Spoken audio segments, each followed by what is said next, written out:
से हैं आप सब। तो चलिए फटाफट से आप एनसीईआरटी के ऑब्जेक्टिव क्वेश्चन को कीजिए।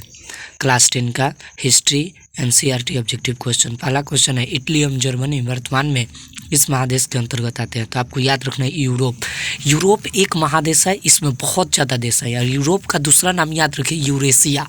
ये बार बार ऑब्जेक्टिव में पूछा जाता है। आगे देखिएगा, फ्रांस में किस शासक वंश की पुनर्स्थापना वियना कांग्रेस द्वारा की गई? आप याद रखना बुर्बो राजवंश। बुर्बो राजवंश था जो फ्रांस में 14वीं शताब्दी के बाद स्थापित हुआ था, है ना।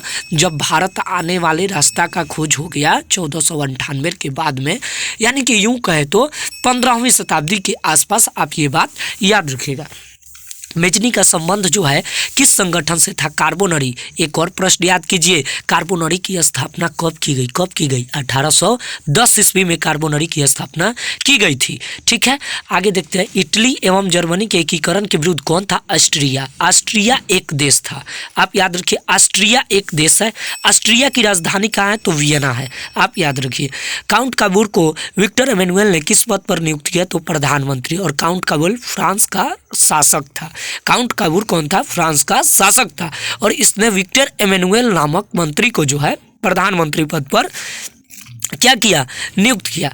गैरिबाल्डी पेशे से क्या थे? तो एक नाविक थे। और याद रखिएगा, गैरिबाल्डी ने दक्षिणी इटली का एकीकरण जो है कर दिया था।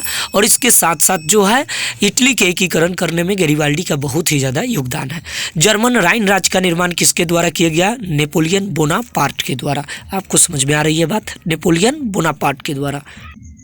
अब आपको बताना है, जालवेरिन एक संस्था थी, किसकी थी? व्यापारियों की। आप याद रखिएगा, जालवेरिन एक व्यापारियों की संस्था थी।